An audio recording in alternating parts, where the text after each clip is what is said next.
harang-harap lang talaga ng Mount Banwag, kaya yun ang naisip. Kasi noon doon kami problema ako doon sa sa bata. Buti lang dumaan ako kanina. Nagalit siya sa akin dahil hindi daw ako nakapunta. Yun mga idol, isang mapagpalang araw sa lahat. Yun, kagagaling ko lang kay dun sa tinitirhan nila lolo. Bago ako paakyat ngayon ng bundok dahil sa maraming request tungkol kay Pinonong Gabriel. Tutuparin natin yan. Pumunta ako muna doon, nagdala ko ng gatas ng mga bata. At pagdating ko doon mga idol, may problema yung bata. Nagkasakit pero ginamot na ni lolo. Sabi ni lolo mas maganda kung may talaga may mainom na gamot dahil sa ubo at lagnat. Kaya dinala ko kanina sa center. Buti na lang may nakaano ako ng libreng gamot na kahingi ako, kaya ayun, binalik ko doon. At saka aakyat ako ng bundok ngayon. Kakarating ko lang dito sa bahay, kaya naging paki ako para sa aking pagpunta ngayon. Ito na mga idol, tutuparin ko yung request ninyo, pero hindi lang si Pinonong Gabriel yung focus ko dyan mga idol. Siyempre yung makuha ko din yung mag-ina ni Benji, dahil may isang bata pa dun maliit. Kahit sino madaanan ko na nangangailangan ng tulong, tutulungan ko yun mga idol. Diligtas ko. At maraming salamat sa inyong lahat mga idol, sa inyong walang sawang pagsuporta mula noon hanggang ngayon. Lagi kayong nandyan.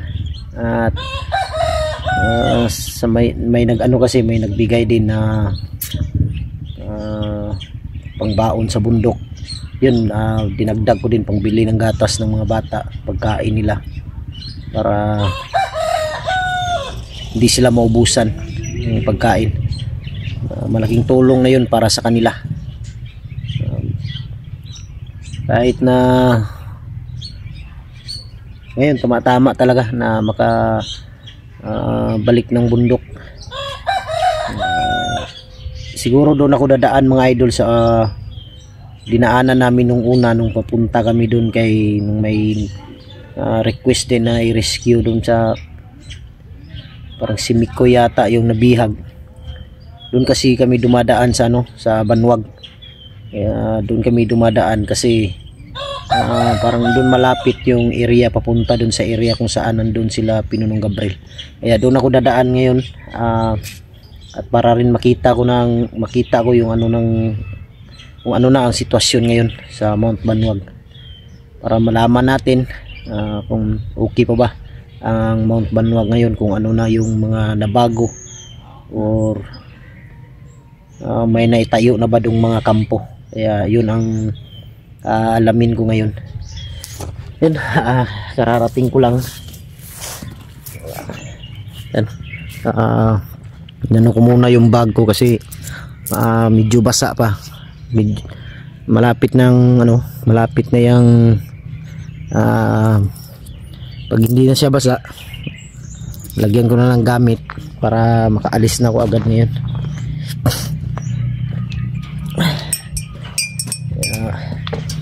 Ulitin ko, maraming salamat sa inyong walang sawang pagsuporta mga idol. Kanina pa sana ako aalis. Ang problema lang ay problema ako dun sa bata. Buti lang dumaan ako kanina. At siyempre nagpabaspas din tayo kay Lolo para hindi tayo malanganin sa ating lakad. At may sinabi din si Lolo sa akin kung saan ako dadaan, kaya doon talaga ako dadaan ngayon. Mag-ano lang ako kung saan ko iiwan yung motor para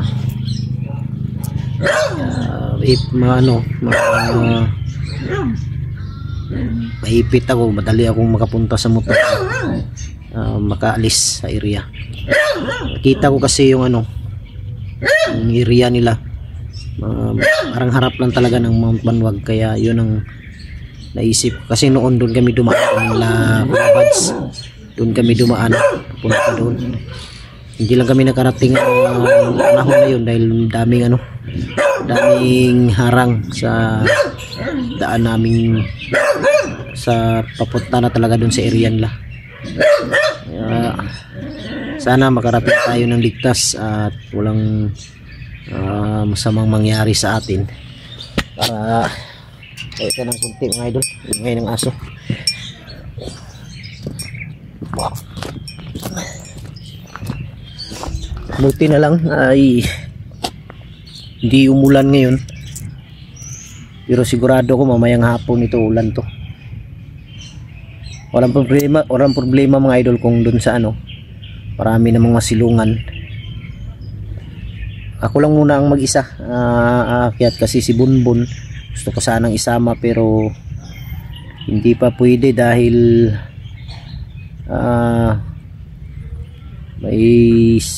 hindi pa masyado naka-recover yung katawan niya. Kaya solo exploration tayo ngayon sa pag-akyat. Dasal ng mga idol na sana ligtas ako. Tiwala lang tayo sa Panginoon. Ang dami kasing request mga idol tungkol kay Pinuno. Puno na yung messenger ko ng mga chat. May isa nagang supporter nagalit. Sana hindi naman ganun dahil hindi madali, dahil pira yung pira yung kailangan, kaya hindi tayo madali-daling makapunta. At sana maintindihan ninyo mga idol. Nagalit siya sa akin dahil hindi daw ako nakapunta. Kasi minsan kasi wala tayong panggas, kailangan nating pagkain. Hindi pwedeng lalakad tayo nung walang pagkain, patay tayo sa bundok. Kaya huwag kang magalit. Ibas daw niya ako, okay lang, bahala ka, buhay mo yan, buhay ko to. Wala ka namang karapatan mo yan. Sana isipin mo rin bago ka magalit sa isang kagaya namin na hindi agad-agad makapunta. Hindi kasi okay lang sana kung 10 hakbang lang yan, madali kami makapunta. Pero alam nyo naman kung gaano kalayo yung mga area namin pinupuntahan. Sana maintindihan mo idol, huwag kang magalit. Ito na nga, papunta na nga ako. Tulong ako sa paghanap, kung makita ko ma-rescue, maganda. Pero yun nga, sasabihin ko hindi madali na makita agad o lalo na ngayon ang naghahanap doon, papunta na, parang nandun yata si Kuya Bads ngayon, papunta na. Hindi madaling magkita-kita agad dahil sa area malaki. At isa pa, kung nandyan ka, hindi pwede dyan ka lang palagi sa ginagalawan mo. Palipat-lipat kasi kami dahil hindi pwedeng dyan ka lang lagi dahil makita ka ng kalaban. Kaya sana maintindihan nyo. Kaya minsan hindi kami magkikita agad dahil pagpupuntahan namin yung area kung saan yung ibinigay ninyo na nandun sila, pupunta namin doon, wala naman sila. Pag sila naman pupunta sa amin, wala rin kami dyan dahil umalis na kami, lumipat kami ng ibang pwesto kasi para hindi kami lalong lalo na pag ako lang mag-isa. Hindi pwede tayong basta-basta na lang tatambay dyan sa isang lugar na yan. Sana maintindihan nyo mga idol. Pangako ko, kung makita ko, liligtas ko. Sana mahanap natin agad. Kahit may pa ako, may mission pa ako sa mag-ina ni Binji. Kasali na yan, lahat na yan. Nakausap ko din si Bunbun. Ang sabi ni Bunbun, na kaya pala minsan ang tatapang nila at parang hindi tinatabla ng sakit dahil daw sa sa droga. Nagdodroga daw sila mga idol. Kaya minsan pala kaya para silang mga demonyo ang nasaniban ba dahil sa yan, sa droga yan. Pinasok na nila yung ganyang bagay dahil sa sobrang luwag ngayon, madali na lang sila makabili daw. Di kagaya nung dati na wala talaga, mahirapan sila kung saan sila kukuha ng source, pero ngayon daw madali lang daw sila makakuha. May kontak sila sa bawat bayan na kinukunan.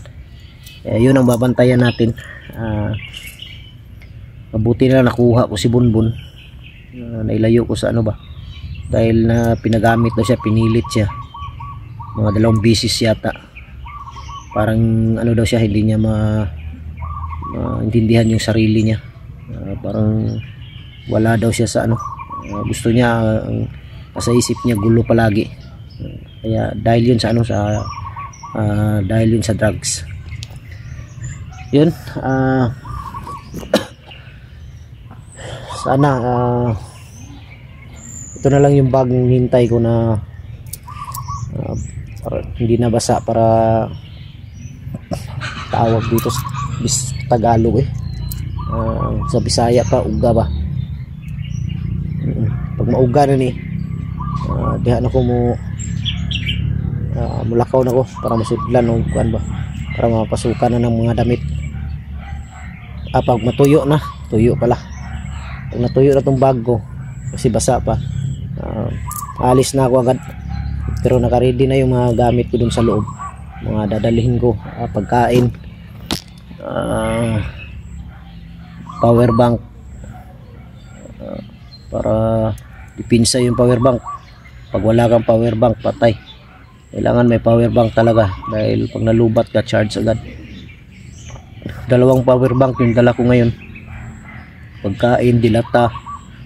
Dilata yung importante. Ang ko talaga, mga biskwit, tinapay, para mahirap pa magluto-luto pa. Pero kung may pagkakataon, magluto kung safe na lugar, para mas mabuti kasi yung biskwit lang. Madali mong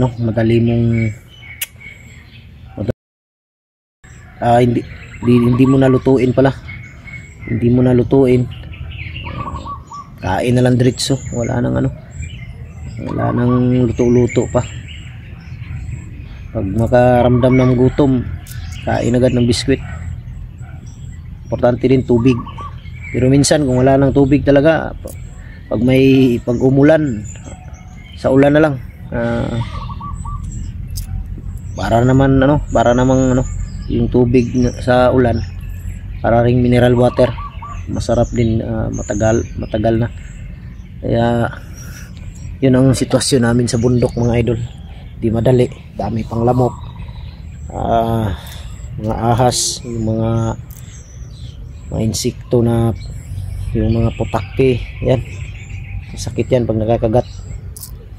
Namumula talaga yung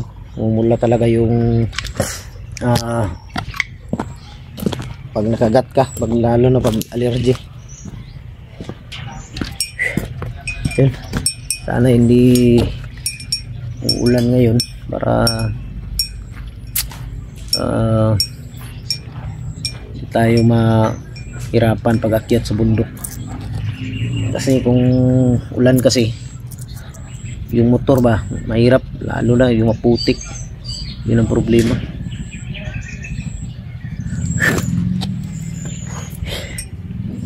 Ito yung mga idol na ginawa kong, kasi nagbakod yung dito yung may-ari. Nagano na rin ako na awag dito, nilagyan ko na yun dito, safety. Maudi ay Saldi. ang kuan sa CR. Yun, yung kapitbahay namin, may problema daw sa sa tubig nila. Parang hindi yata gumagana, siguro hindi lumalabas yung tubig, parang may sira. Dito sa likod namin, may bahay dyan, dalawa yata, pero malayo siya. So ngayon, safe naman. Kagabi wala naman akong napapansin.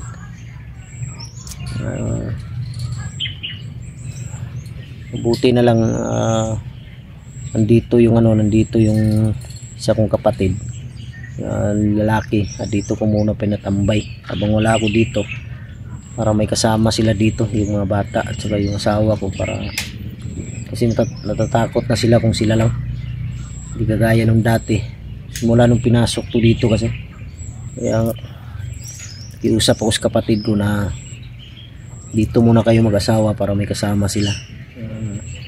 May pagkain naman dyan, habang wala ako, habang nasa bundok ako, para may kasama sila. So yun mga idol, hanggang dito na lang. Abangan nyo na lang yung video ko mga idol, na papunta na akong bundok.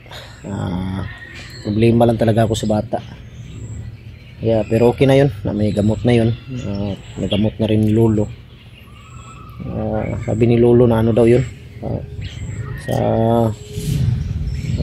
sa lamig ng panahon ba doon sa bundok, nilipasan ng pagkain, walang tulog, maraming kagat ng lamok ng katawan ng bata. Sabi ni Lolo, daw pinainom ni Lolo ng yung pang kamadinggi ba, may pinainom siya na tawag sa amin tawa-tawa. Yan, pinainom niya, tapos binili, may dagamot na kanina, may gatas na sila. Lagi lang umiiyak kasi nahanap yung ina. Mabuti na lang nandun yung kapatid, si Kulot. Napapatahimik ni Kulot. Buti na lang nakilala niya yung kapatid niya, kasi nung una pagdala ko doon, pagbaba namin, hindi talaga niya kilala yung kapatid niya, si Kulot. Tingin ko siguro nung nandun sila sa bundok, nagkahiwalayan sila. Yun, maraming salamat. Hanggang dito na lang. God bless ating lahat. I love you all.